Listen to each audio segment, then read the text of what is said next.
I think I'm going to start this live, Facebook Live early. You all will get to go back and listen to it if you so choose.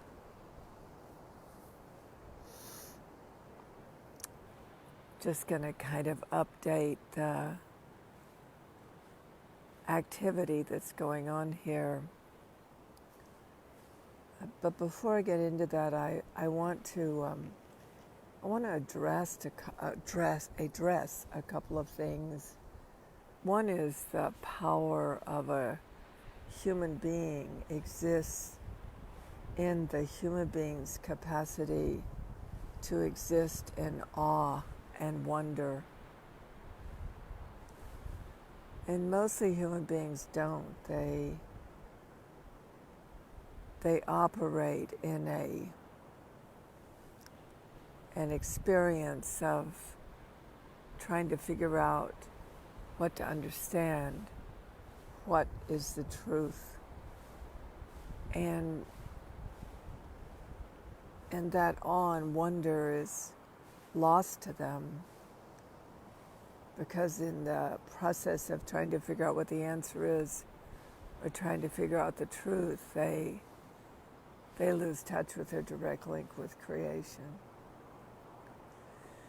So one of the challenges I've had not being here, but on purpose while being here, one of the challenges has been to write a companion book to the Mind of Creation, You as the Mind of Creation book that we basically finished. We have some things we have to do that need to have a couple of opening and closing statements, but for the most part, it's done. But this companion book about your multidimensional existence, I can't believe how much it matters to me to get it written and get it said. So today is Friday, and today is Facebook Live, which I'm doing early, obviously. See if you can see him. He went away. Where'd he go? Let me find there it is. Let's see if he comes back. The hummingbird, there he is. Let's see if you can see him. He's in the white flower right there. There he is. There he is. He's over here now. He's a very busy creature right at the moment.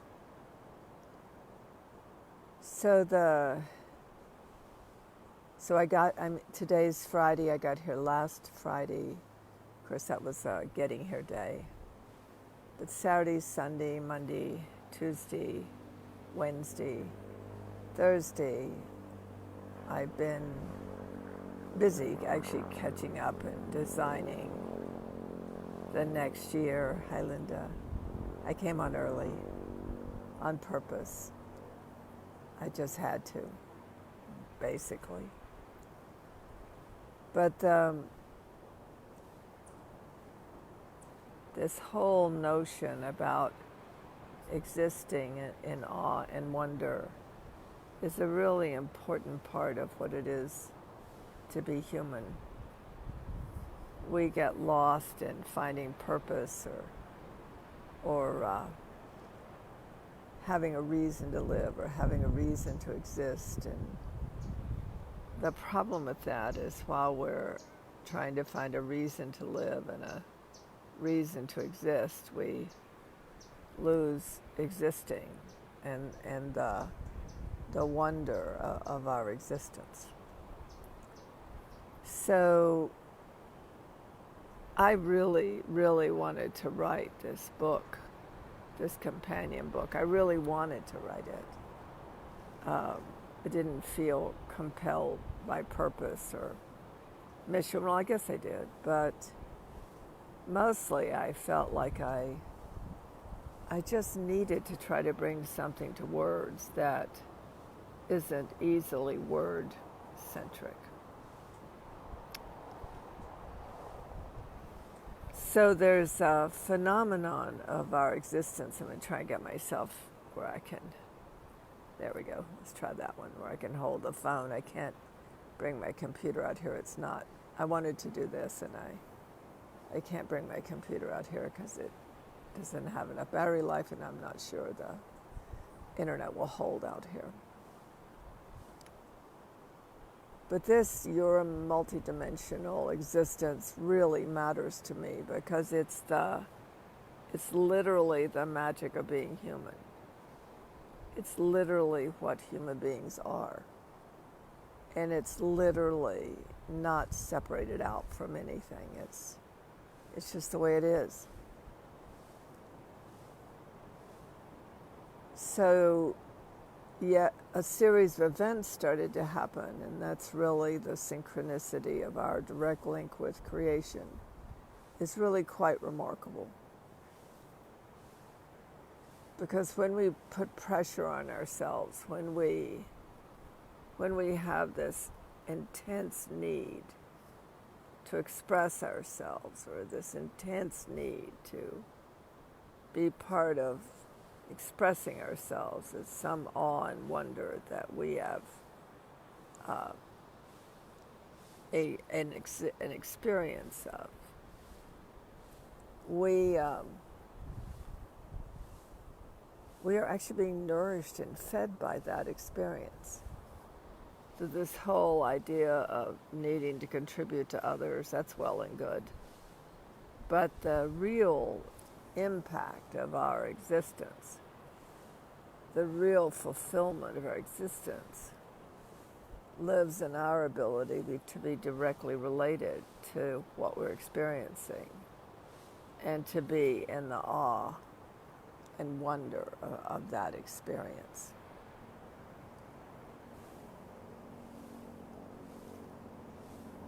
So it all started Saturday. I was frustrated. I've already done a chapter on this several times, and I had it part of the other book and pulled it out because it needed to have its own it needed to have its own territory, its own. I'm just so fascinated by this because I can't figure out what it's picking up on. So curious. I love that flower. It comes out and blooms every day, and then when it starts to go dark, it folds itself up, probably to keep itself warm. So I just struggled all week about. So I did things like I went in and pulled all the conversation on multidimensionality out and put in a folder. But my mind was really heavy with not wanting to write anything I couldn't give people access to something in their reading of it. It just weighed heavy on me. And then, as it always happens, and I don't know how I missed that. Good morning, everyone. I started early. I don't know how I missed that pressure we bring on ourselves, that desire to be part of a greater kingdom is actually real. And to recognize, to be in unity with creation is actually quite real. So, it's a leaf. I couldn't figure out what that was. Hi, I just started early, everybody. So, coming here to Costa Rica, it pulled this part of Costa Rica. It really pulls you into the depth and breadth and width of existence. And it really does pull you beyond words and really does take you beyond the everyday activity of your consciousness that has you be busy about your everyday doing, not really busy about being one with creation. So it's it's quite an amazing experience to be here and feel yourself not only being unpacked in stress and doing, but also to be unpacked into the depth, breadth, and width of your direct link with creation. So I knew if I was ever going to have a shot at bringing this companion book into existence, it would be here, and that once I got the access point and once I could get at it, that I could finish it once I'd gotten my way in the door. And I did this morning. Through a series of fascinating events, all compiling with being with a mother turtle yesterday who wasn't going to make it. And I was able to write it. I was able to write it in the profundity of what I experienced. I was also able to have it be a teaching model. It covered many worlds, the chapter I wrote this morning, and I'm grateful for it, because it isn't about getting it said, it's about being part of it and knowing that my words and my languaging generate the template of my experience accurately. So here you are with me. You're in Costa Rica. I'm up on a hill overlooking the ocean. I was going to go to the beach today, but I can't go on the beach because the entire beach for miles is full of thousands and thousands and thousands of mother turtles who are laying their eggs.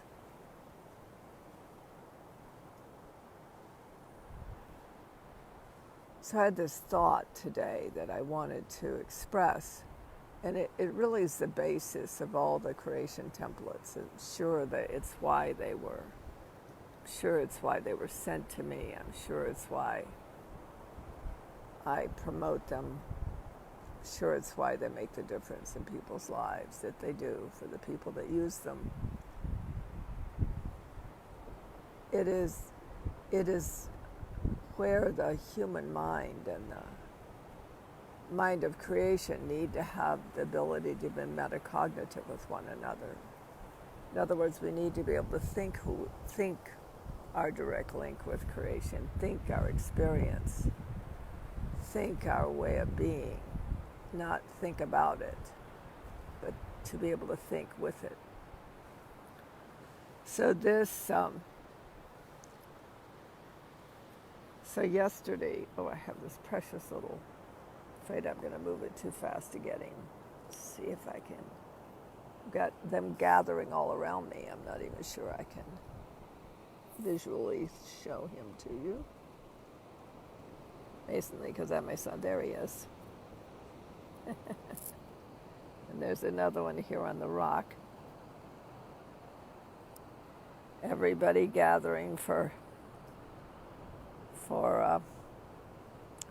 Facebook Live, paying attention, doing their thing.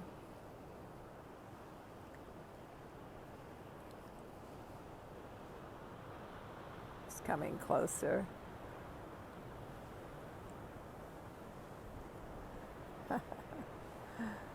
There we are. Our little, maybe we'll even get an iguana today, who knows. Had one the other day, gigantic sucker. It's almost the size of from my knee down to my foot of my leg. They had tracked up until, every year for a long time, they've tracked how many sea turtles there are, and we're about 7 million that they could track. And now they're down to 1 million. So you might say they have a vested interest in laying their eggs,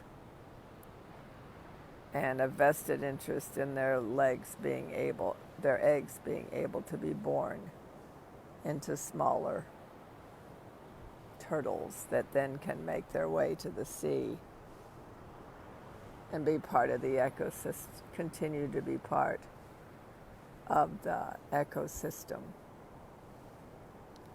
of creation that exists here.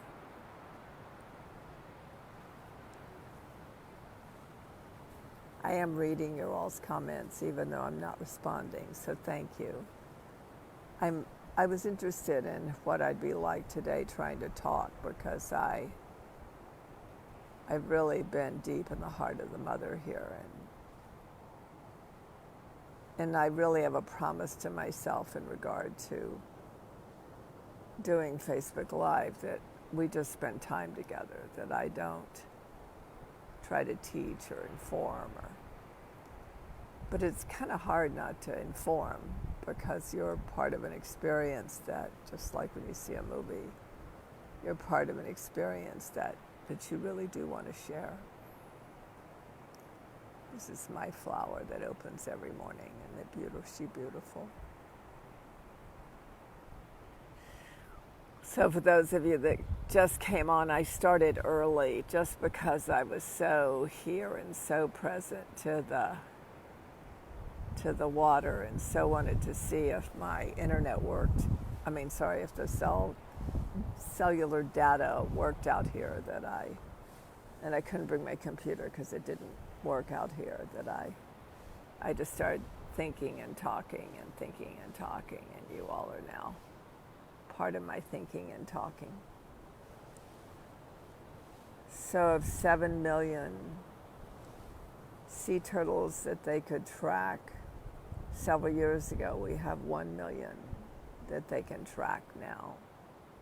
And that's of interest to me. So giving something a place is one of the foundational aspects of the work of Tantra Mad, and the amazing phenomenon of even in the Bible it says that we're to walk beside and learn from and be with and take care of the earth and her creatures. So it was no accident that on the activation on Wednesday, it wasn't an accident, it wasn't Tantra's good idea. It was the most amazing activation I've been in for a long time. Because as I went into it, I could actually feel the breath of each human being. And I could actually feel that breath and the sound of that breath and the sound of the ocean were one and the same.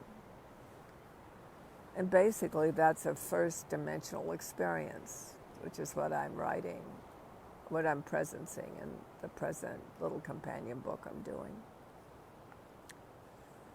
It's all atoms become molecules, and then molecules become cells, and then cells become tissues, and tissues become what holds the vital function of the physical world, just simply said.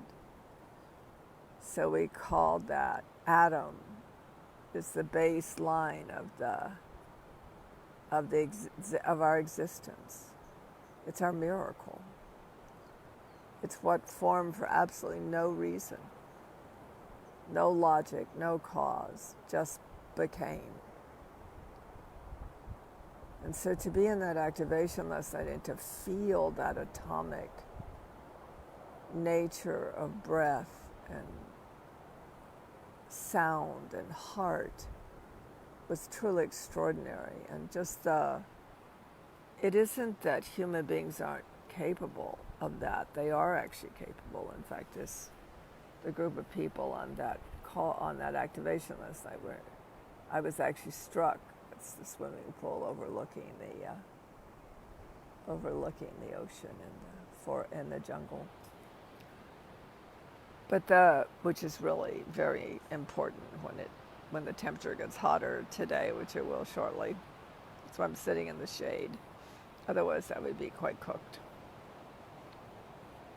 So the dynamic last night was extraordinary, but it wasn't the people having an experience that was extraordinary. It's what was present in the field of creation that was extraordinary and part of a experiential state, what I call a dimensional animation, that portended the possibility of something occurring that opened up the gateways of time and let different dimensional natures of creation become coherent in a manner within which more life could rise, more vital force.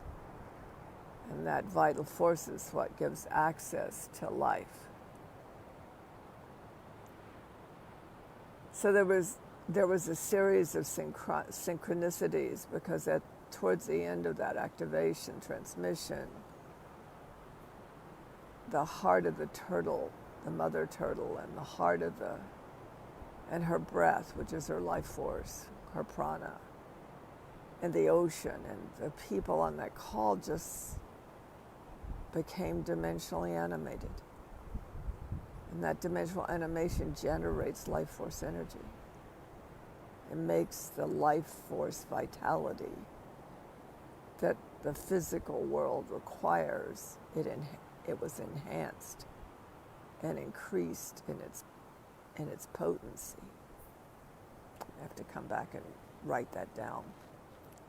So it's easier for me to talk and realize what there is to say than it is for me to write and realize what there is to say. So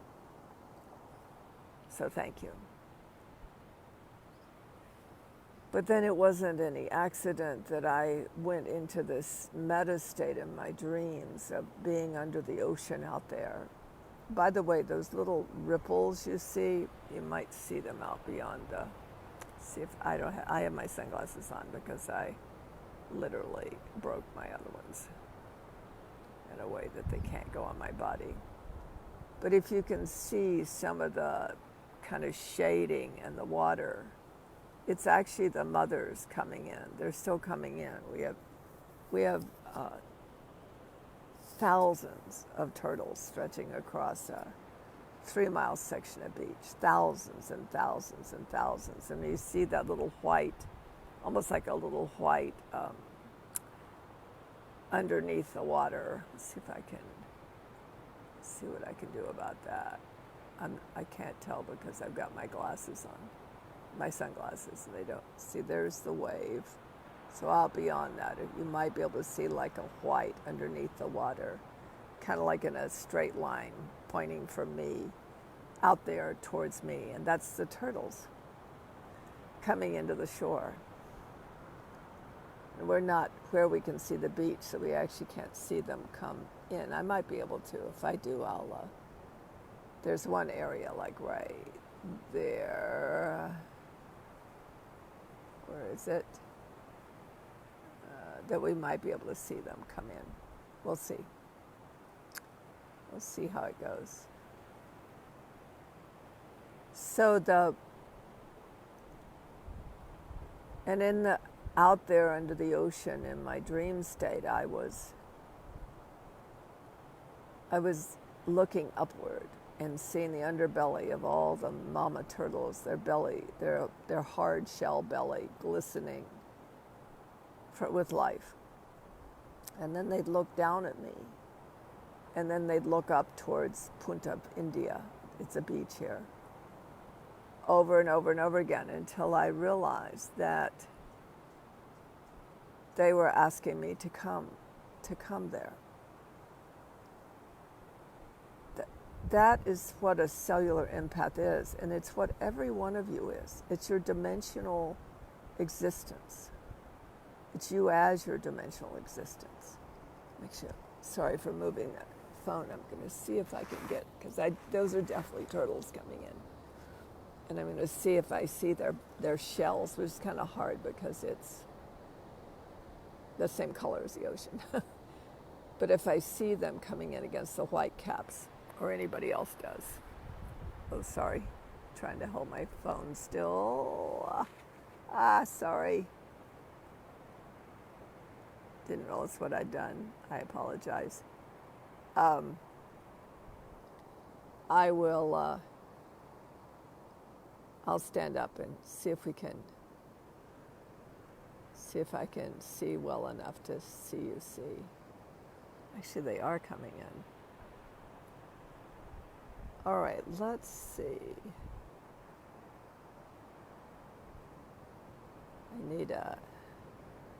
That's amazing, they are coming in. All right, let's see. Everybody close your eyes so I can move. I can't stay in the sun that long, but we'll go for it.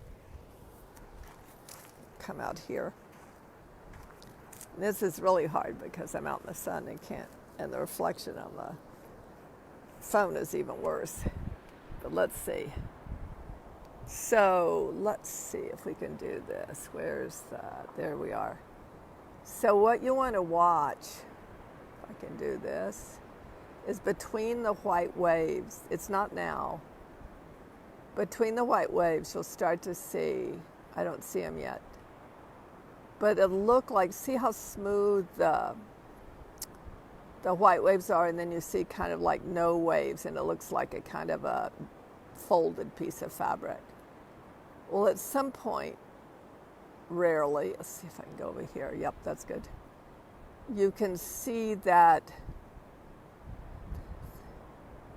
going between, you can see there's kind of a bump.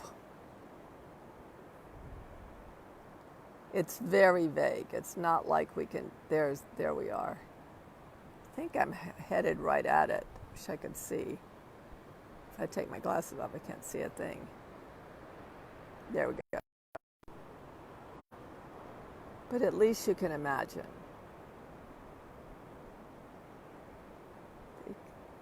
You can't even see them when they slide back in after they lay their eggs. They just disappear in the foam. It's just because I've been sitting here forever, for a few days watching, that I can see these kind of darker sections that give rise to a sense of something there. But at least you know you're watching them come in, even if your physical eyes can't see them. It's sort of like our lives in it, isn't it? We don't believe something's there unless it's so visible that we can't miss it. Now, you should be able to see just little black sections in the still water, little bubbles. They're right there. I'm pretty sure I'm looking right at it.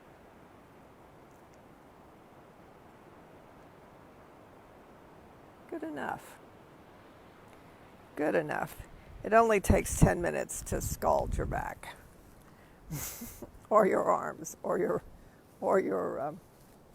face, and when the sun hits directly. Very nice. So all those eddies out there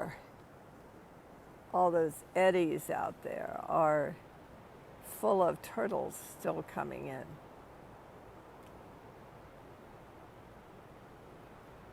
They don't let us on the beach.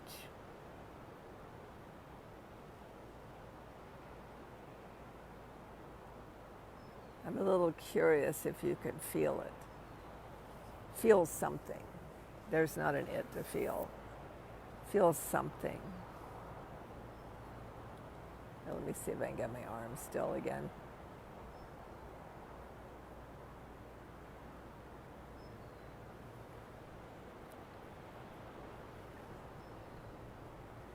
So I texted Shifu, my Tai Chi teacher, in the morning and asked her, I didn't know if I went to the right to get to Punta India Beach or to the left. I thought it was right. I didn't know how far it was. So I texted her to see how far it was and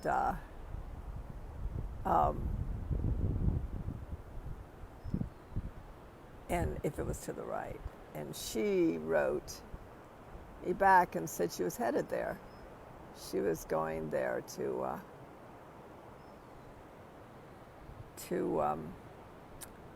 surf, because the turtles just came in yesterday. They didn't come in night before last or the morning. Yesterday morning, they weren't here yet. That's why there's all this movement underneath the ocean out there of turtles still coming in. And I haven't put up the videos except on WhatsApp, but I'm going to do this whole video on the story I'm about to share. But I don't care about this. I do care about the story, but I care about the story in a way that it's really important over the next years that humanity get its cellular empathy back, its capacity to be connected at a cellular level to the molecular atomic universe that we all share, the first and second dimensions. The first dimension is where space gives way to form. And we don't know why. Where atoms come into existence, not for any other reason than they do. And then those atoms cluster. And as they cluster, they become molecules. Everything you're looking at is clustered atoms. And those molecules cluster. And they become cells. Some of them are plants, some of them are water, and some of them are human or sky. And then there are these meta points or meta states between dimensions that are not quite physical and yet not totally non-physical dimensions. The dimensional states of dimensional animation of our existence is our consciousness. And we're designed to exist as a consciousness and not to be locked in the mentality of physical form. So when Shifu said she was going to go surfing before the turtles got in if they were coming, I said I wanted to go. So I went, and the larger part of the story I just wrote about, but the short version is that I saw two buzzards. Buzzards are my totem. Vultures, buzzards, carrions. Because I stand where life and death come together as one thing. Something my consciousness is working on increasing its capacity for at this time.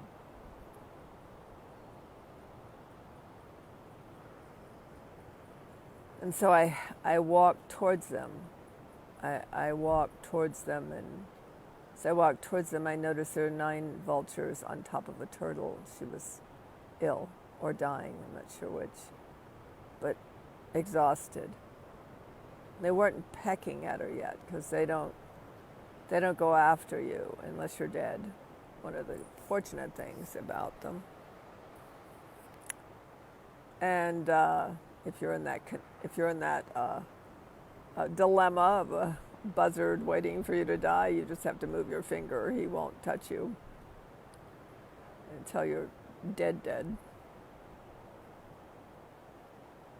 But it upset me, and I walked straight up to her, and the vultures flew about 3 or 4 feet away, and then I sat down on the log and looked at her, and I wrote about it really beautifully, accurately, but I don't have the ability to do it in a short period of time here.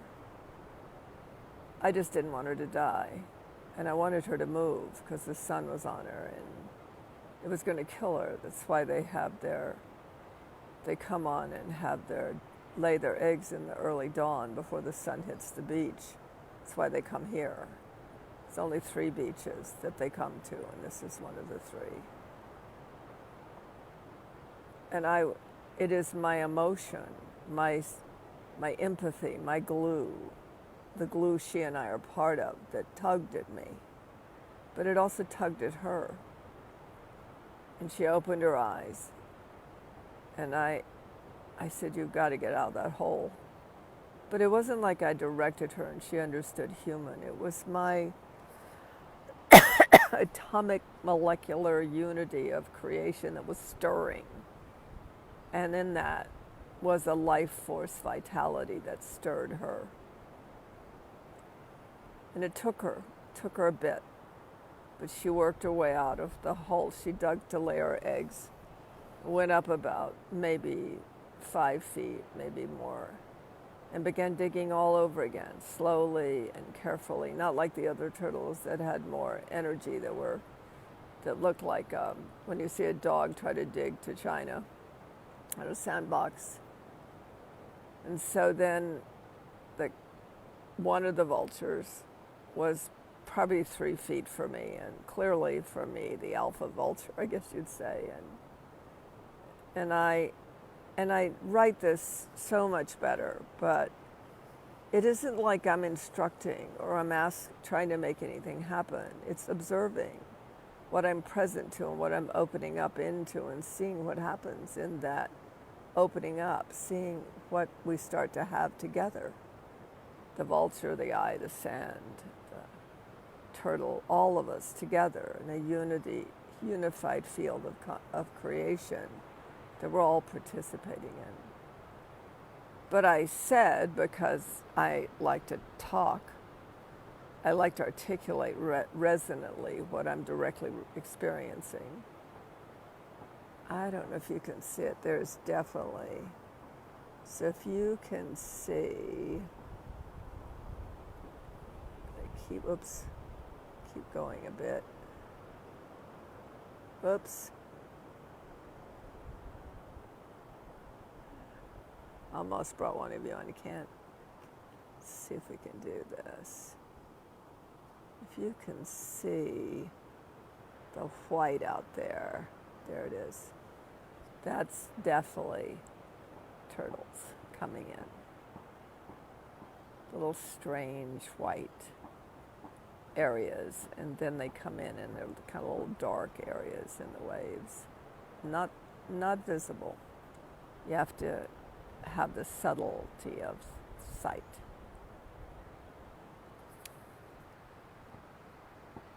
But I felt so compassionate towards the vulture.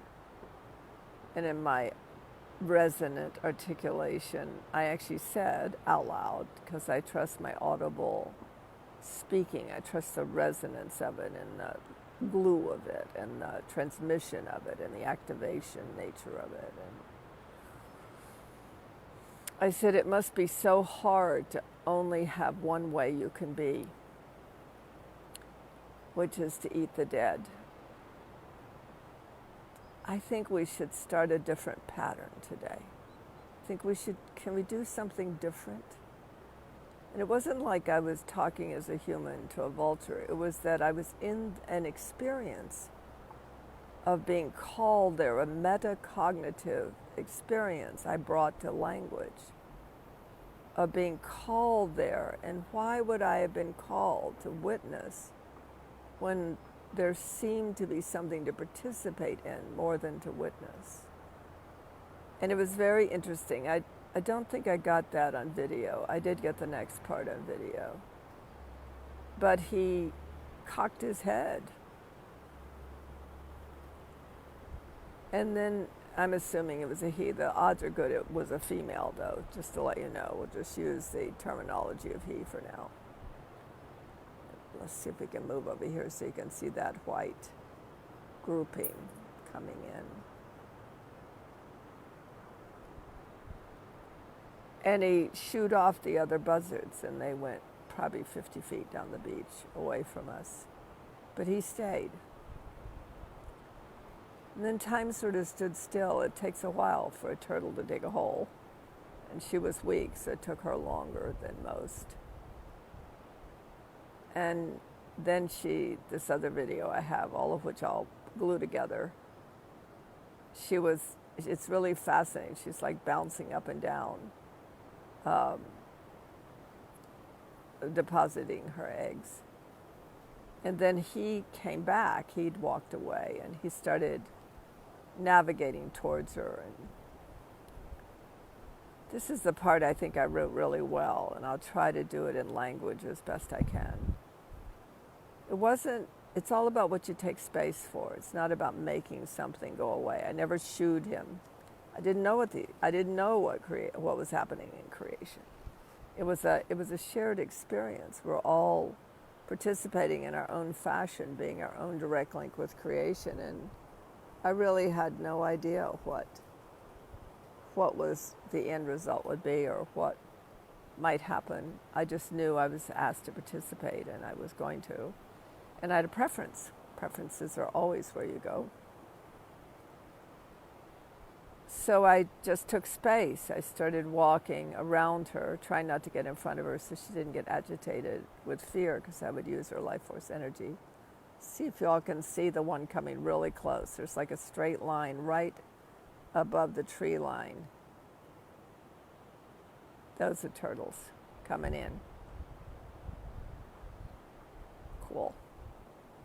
And he took space, I took space. It was very clear what his space was operating on behalf of, and it was very clear to me what my space was operating on behalf of. It was creating like if you ever do Wiccan work, you draw a circle.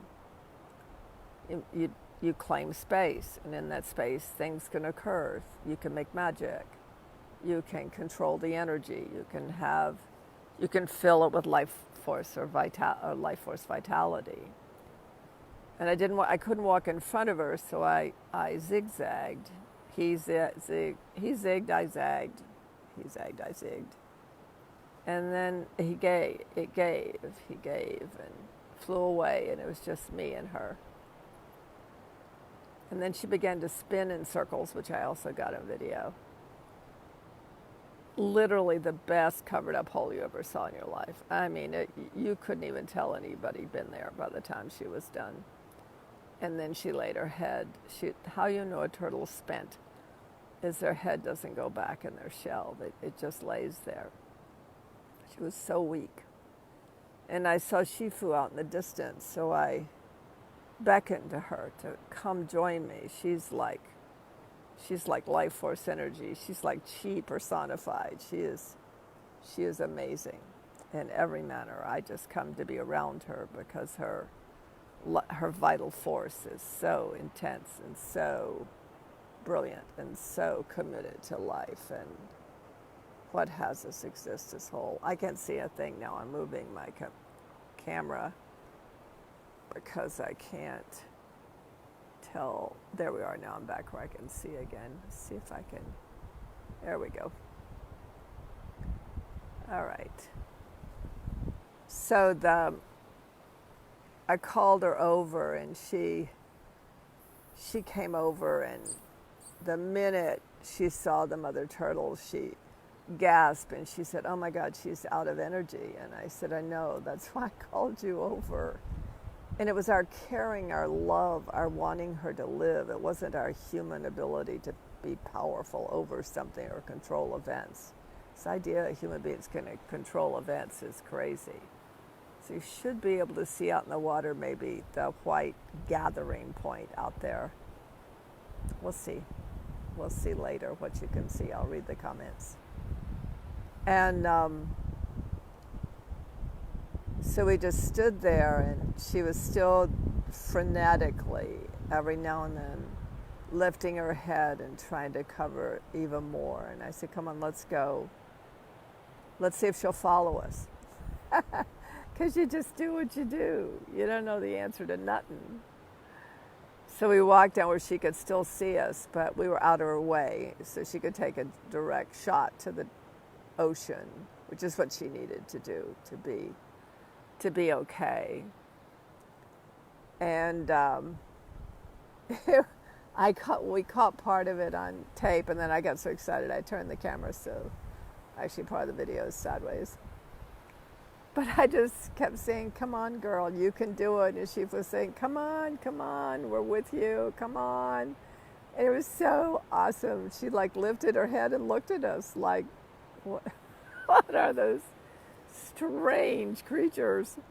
And what are they doing? And then she started down. She started down, and I can't tell you what it's like to know you participated in a moment in time where life that wouldn't have existed if you weren't there can exist now.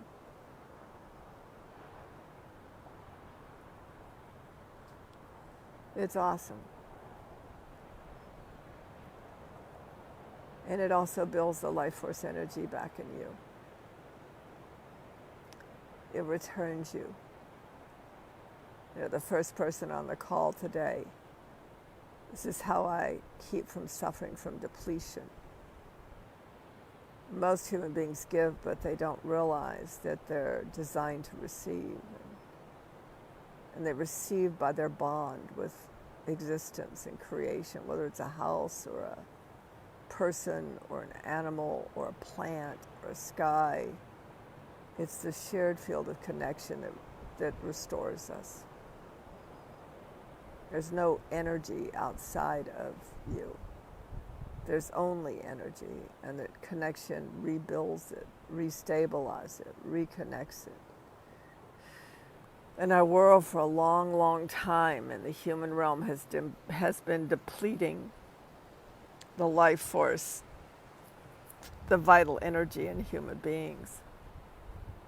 And only their return to their connection with all life, and on behalf of all life, and letting all life restore them by recognizing that our emotional bond, our atomic bond, our molecular bond, which creates our cells. Our atomic molecular bond creates our cells with life force energy.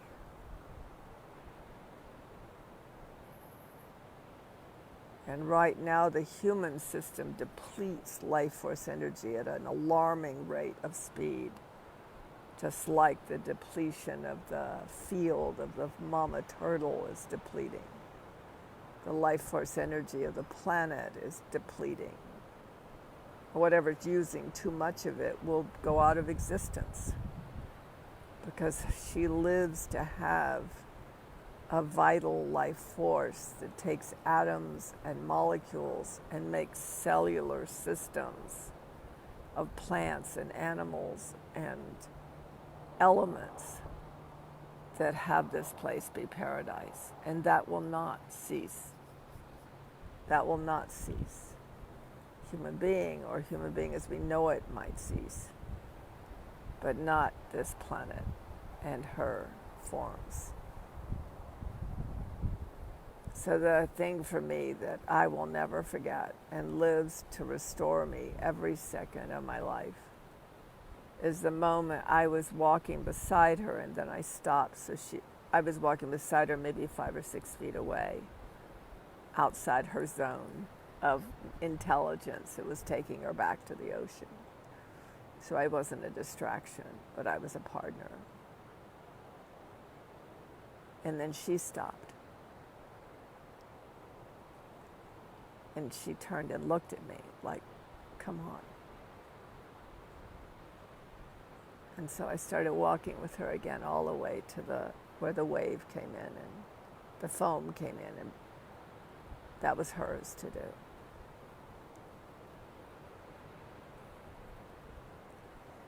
And you know, I'll never know why, and I'll never know the cause, because it's so insufficient to try to look for why or the cause. It's so insufficient.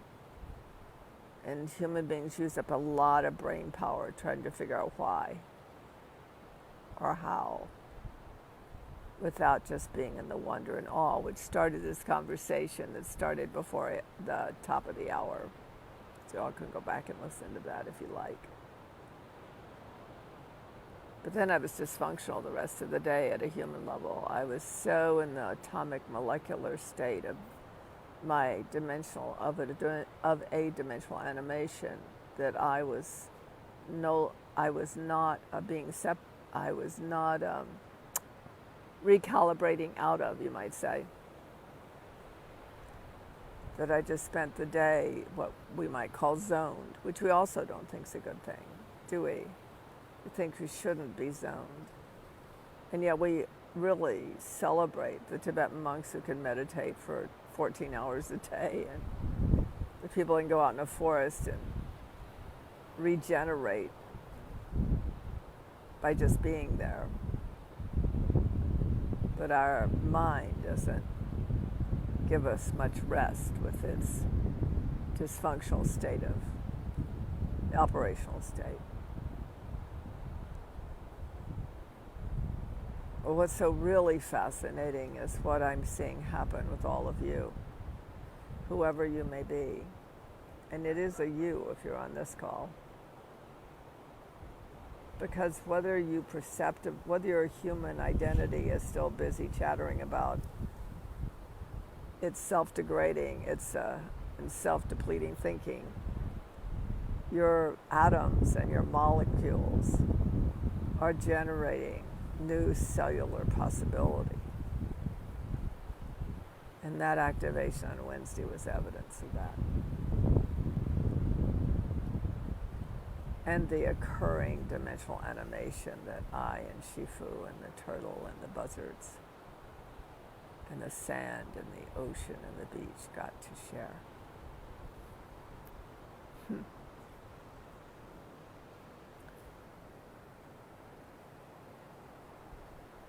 I am looking for what turns the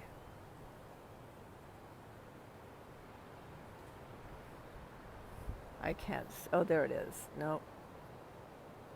There it is. There you are. Hi. So I want to thank you all for being with this moment in time, for being with this activity of creation. Everything is about building back the vital life force energy of connection now. Everything. There just isn't anything else. It has nothing to do with what the I wants to do, or the I thinks it needs to heal itself, or the I thinks. It has to do with if you find yourself in a dimensional animation, in a state of connection that seems to be drawing from many different realms of atomic and molecular and cellular activity, that you let yourself participate in that you fall into it, that you let yourself be part of it.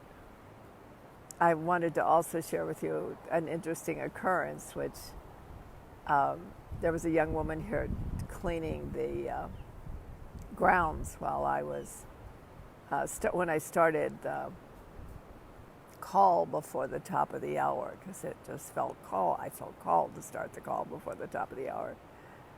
And we were trying to speak English to each other, not very successfully. But she walked over shortly after the call started, and a little ways into the call, and she does a thumbs up and smiles. It was so clear she'd been listening.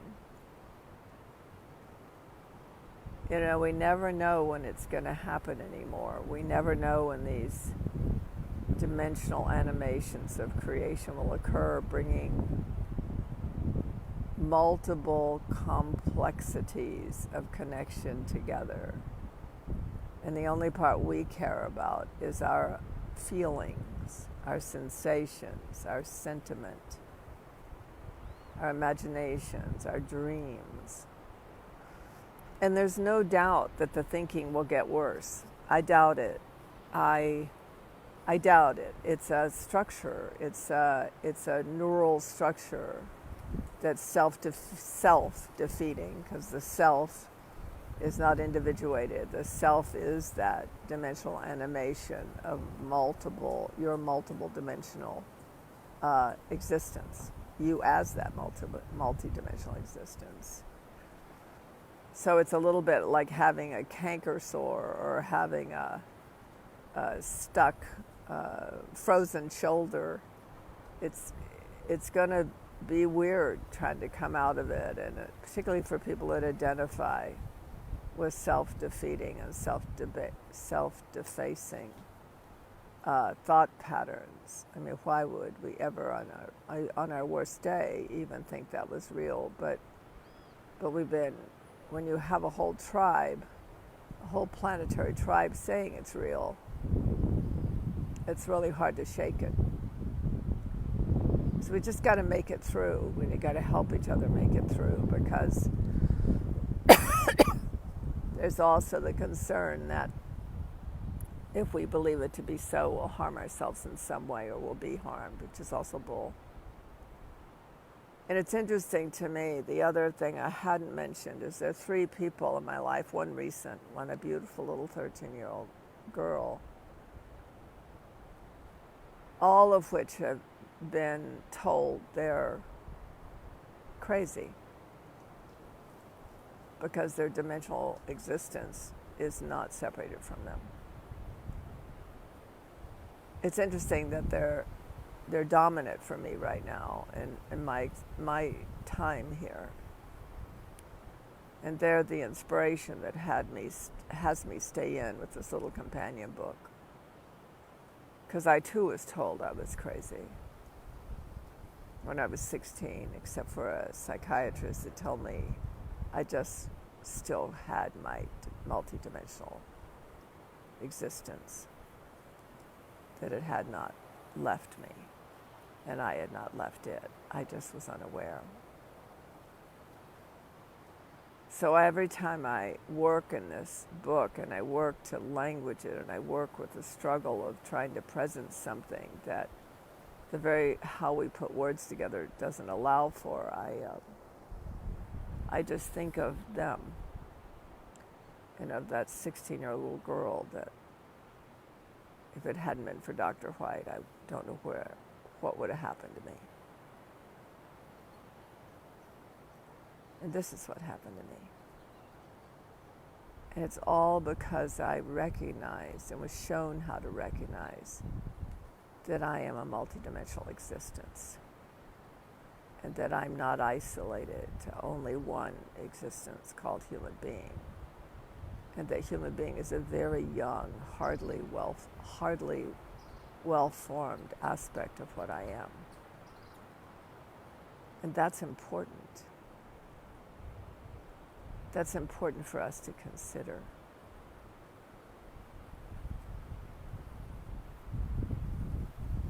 And somehow there has to be a ripple effect for those of us that get past the border, the electrical fence of self-degradation and self-defacing, the identity framework that, let's see if I can do this.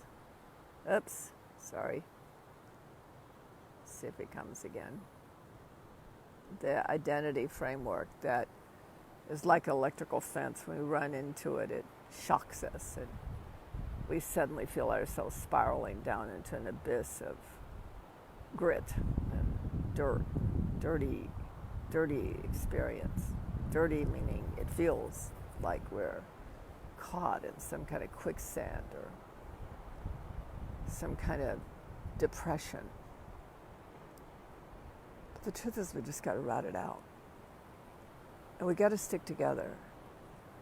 We got to be with each other. And, I actually said to 2 people, I don't care what you do, but don't isolate yourself with yourself.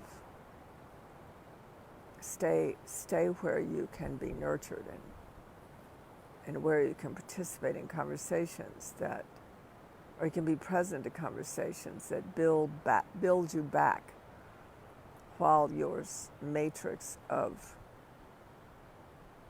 thought is collapsing. You see, our job is to keep building back. Not to coin a president's statement, but our job is to build back the systems within which what's life-enhancing and life-generating take over from the systems that are life-defeating and life-depleting, just like Shifu and I did with the turtle and the vultures did with us yesterday. Namaste.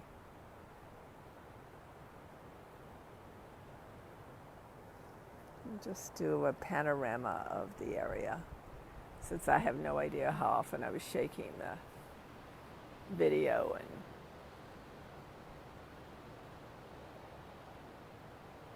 how often I was doing things that made it uncomfortable to watch, which I deeply and profoundly apologize for. I love the clouds here too.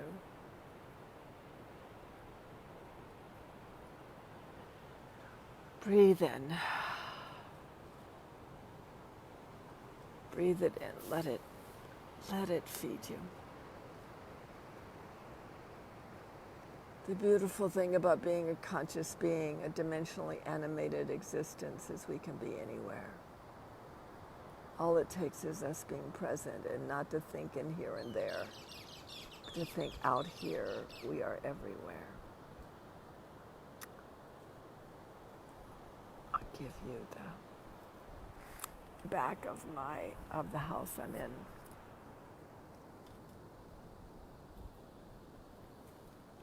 Can't see where I sleep. I happen to love this tree and its light. Whoever lives here and rents it out when they're not here has done a brilliant job.